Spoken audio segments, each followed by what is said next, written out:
Dubai ఎయిర్పోర్ట్లో bomb దాడి జరిగిన సమయంలో ఉన్న దృశ్యాలు మనం స్క్రీన్ మీద చూస్తున్నాం.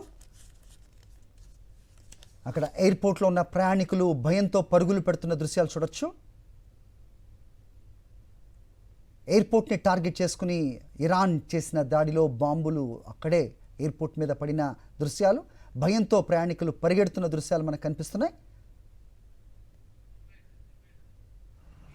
రైట్, కేవలం ఇజ్రాయెల్ అమెరికానే కాదు, అమెరికాకు మద్దతిస్తున్నా లేకపోతే యుఎస్ బేస్ ఎక్కడైతే ఏర్పాటు చేసుకొని ఇచ్చాయో ఆ దేశాలన్నింటినీ టార్గెట్ చేసి ఇరాన్ దాడులు చేస్తుంది అన్నట్టుగా ఉంది.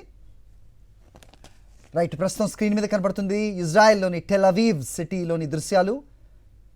మొత్తం భారీ భవనాలు, అలాగే రోడ్లపై ఉన్న వాహనాలు అగ్నికి ఆహుతవుతున్న దృశ్యాలు మనకు కనిపిస్తున్నాయి. మరి ఐరన్ డోమ్ ఉంది అన్నట్టుగా చెప్తుంటుంది ఇజ్రాయెల్. ఎలాంటి మిజైల్స్ అయినా మేము ఇంటర్సెప్ట్ చేసే శక్తి సామర్థ్యాలు కలిగిన ఇజ్రాయెల్ పైన కూడా ఇరాన్ మిజైల్స్ చొచ్చుకుపోయాయి. అక్కడ ఉన్న ఒక న్యూక్లియర్ ప్లాంట్ మీద కూడా దాడి చేయగలిగింది ఇరాన్ మిజైల్. అంటే కనుక ఇరాన్ మిజైల్స్కున్న శక్తి సామర్థ్యాలు ఏంటో మనకి ఇక్కడ తప్పకుండా అర్థమవుతుంది. అటు దుబాయ్ ఎయిర్పోర్ట్, ఇటు బహ్రెయిన్ యుఎస్ బేస్, అటు ఇరాక్, అటు కువైట్లోని యుఎస్ ఎంబసీ పైన కూడా దాడులు చేసింది. మరోవైపు టర్కీలోని యుఎస్ బేస్ల పైన కూడా ఇరాన్ దాడులు చేస్తుంది అంటూ బ్రేకింగ్ న్యూస్ కూడా మనం చూస్తున్నాం. ఇజ్రాయెల్లోని ఒక అణు రియాక్టర్ ఉన్న ఒక న్యూక్లియర్ ప్లాంట్ పై దాడి చేసింది ఇరాన్. అది అగ్నికి ఆహుతవుతున్న దృశ్యాలు మనం స్క్రీన్ మీద చూడొచ్చు. టెల్ అవీవ్లోని దృశ్యాలు మనకు కనిపిస్తున్నాయి. దీనికి ముందే ఒక 3 రోజుల క్రితమే ఒక రకంగా ఎమర్జెన్సీ ప్రకటించింది ఇజ్రాయెల్. స్కూల్స్ కానీ కార్యాలయాలు కానీ అన్నిటికీ కూడా సెలవులు ప్రకటించిన పరిస్థితి.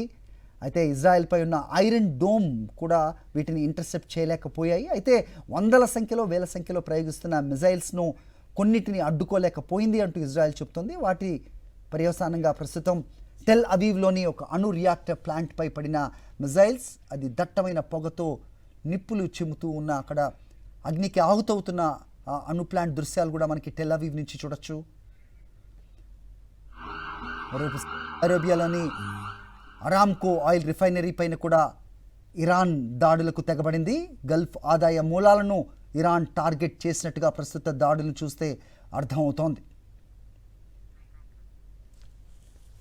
రైట్, అమెరికా ఫైటర్ జెట్స్ అటాక్ను ఇరాన్ తిప్పికొడుతున్నట్టుగా న్యూస్ చూస్తున్నాం. యుఎస్కు చెందిన ఫైటర్ జెట్స్ బాంబులు కురిపిస్తుంటే ఇరాన్ వాటిని తరిమి కొడుతున్నాయి. ఆ దృశ్యాలు స్క్రీన్ మీద చూస్తున్నాం.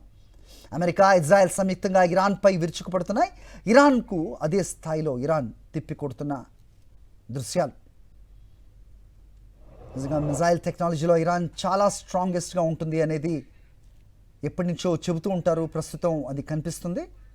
సో యుఎస్ నుంచి అలాగే ఇజ్రాయెల్ నుంచి వస్తున్న ఎయిర్ అటాక్స్ను మిజైల్స్ వేటాడుతున్న దృశ్యాలు కూడా మనం స్క్రీన్ మీద చూస్తున్నాం.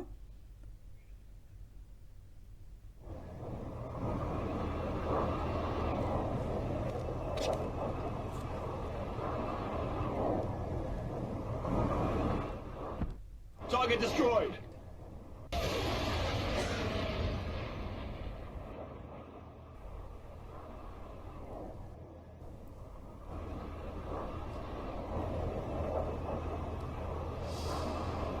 రైట్, అమెరికాకు చెందిన F-15 ఫైటర్ జెట్ కువైట్లో కూలిపోయినట్టుగా కూడా సమాచారం అందుతోంది. ఆ సమయంలో పైలట్ పారాషూట్ సాయంతో ప్రాణాలతో బయటపడ్డట్టుగా కూడా సమాచారం.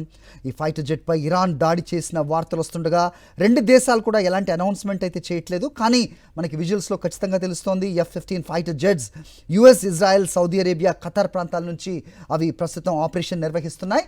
అయితే ఇరాన్ మిజైల్స్ వాటిని తిప్పి కొడుతున్న దృశ్యాలు. మరోవైపు లెబనాన్పై దాడులు చేస్తోంది ఇరాన్, ఇటు కువైట్, బహ్రెయిన్పై దాడులు చేస్తోంది. ఇజ్రాయెల్ జరిపిన తాజా దాడుల్లో లెబనాన్ కూడా రక్తసిక్తమైనట్టుగా కూడా అప్డేట్ అందుతోంది. మరోవైపు అమెరికాతో చర్చల ప్రసక్తే లేదంటూ కూడా Iran national security council secretary Ali Larijani స్పష్టం చేశారు.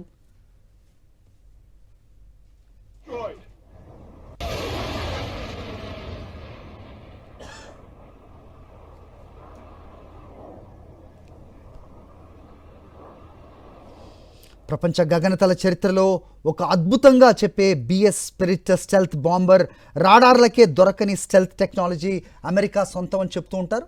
కానీ అలాంటి డ్రోన్లను కూడా ఇరాన్ ఇంటర్సెప్ట్ చేయటమే కాదు వాటిని తిప్పి కొడుతుంది అనేది వార్తలు అందుతున్న నేపథ్యం. ఇజ్రాయెల్, అమెరికా, ఇరాన్ యుద్ధం పశ్చిమ ఆసియాలో ఉద్రిక్తతలను పెంచిందని చెప్పాలి. యుద్ధ తీవ్రత ఇతర దేశాలకు కూడా విస్తరించింది. గల్ఫ్ దేశాల్లో ఉన్న అమెరికన్ సైనిక స్థావరాలపై ఇరాన్ దాడులు చేస్తోంది. ఇజ్రాయెల్, అమెరికా కలిసి ఇరాన్పై టోమహాక్స్, అలాగే బంకర్ బస్టర్ బాంబ్స్, బాలిస్టిక్ క్షిపణులు, స్టెల్త్ యుద్ధ విమానాలు, డ్రోన్స్, అలాగే ప్రెసిషన్ గైడెడ్ బాంబులను కూడా ఉపయోగిస్తున్న సిచ్యువేషన్. అమెరికన్ వార్షిప్స్ నుంచి ఏకకాలంలో 9 టోమహాక్ క్రూజ్ మిజైల్స్ను ఇరాన్పై ప్రయోగించిన వీడియో సోషల్ మీడియాలో వైరల్గా మారింది. అలాగే అబ్రహం లింకన్ వార్షిప్ పైన కూడా ఇరాన్ దాడులు చేసింది, దాన్ని డ్యామేజ్ కూడా చేసిందంటూ ఇరాన్ ప్రకటించిన నేపథ్యం కూడా ఉదయం తెలిసింది. అయితే దాన్ని యుఎస్ ధృవీకరించలేదు.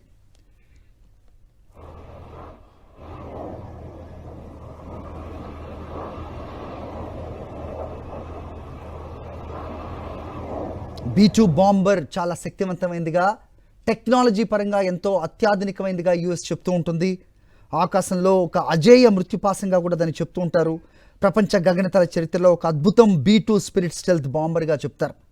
రాడార్లకే దొరకని స్టెల్త్ టెక్నాలజీ శత్రువుల వెన్నులో వణుకు పుట్టిస్తుంది అనేది యుఎస్ మాట్లాడుతూ ఉంటుంది. కానీ సుమారు 20 టన్నుల అణు లేదా సంప్రదాయ ఆయుధాలను 50,000 అడుగుల ఎత్తు నుంచి మృత్యువుల విరుచుకు పడగల BS-2 బాంబర్ని కూడా ఇరాన్ అడ్డుకోగలుగుతుంది అనేది కూడా వార్తలు వస్తున్నాయి.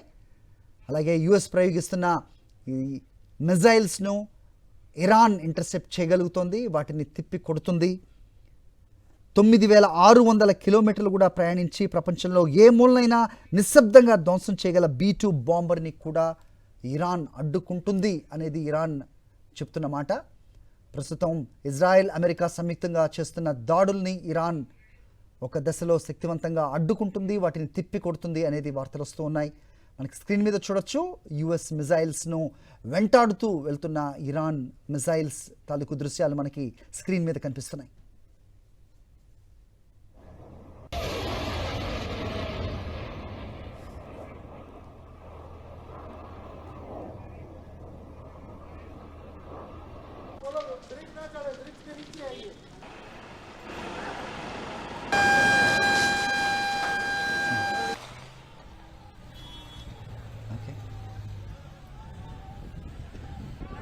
రైట్. అయితే ఇరాన్ సుప్రీం లీడర్ ఖమేనీ మృతి నేపథ్యంలో ప్రపంచవ్యాప్తంగా పలు దేశాల్లో నిరసనలు మిన్నంటే ఇటు భారతదేశంతో సహా అటు జార్జియా, పాకిస్తాన్, శ్రీలంకలో కూడా నిరసనలు వ్యక్తమైన పరిస్థితి నిన్న చూసాం. ప్రస్తుతం మనకి స్క్రీన్ మీద బాక్సెస్లో చూడొచ్చు.